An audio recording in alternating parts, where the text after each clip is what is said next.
The 52-year-old driver of a senior official from BBMP's RR Nagar zone was booked for driving under the influence of alcohol on Monday night.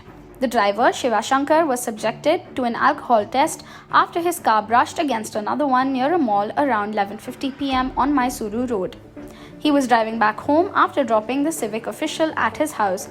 Soon, a crowd gathered and someone got suspicious that Shiva Shankar had consumed alcohol. Traffic police arrived and, on testing both drivers, found that Shiva Shankar was under the influence of alcohol. He was booked, a senior cop said. A verbal spat between Shankar and the other car owner Iqbal broke out, and the police asked the latter to lodge an accident complaint against Shiva Shankar to claim damages. But he refused as there was no major dent on his vehicle. Shiva Shankar will have to appear before a local court and pay a fee decided by it.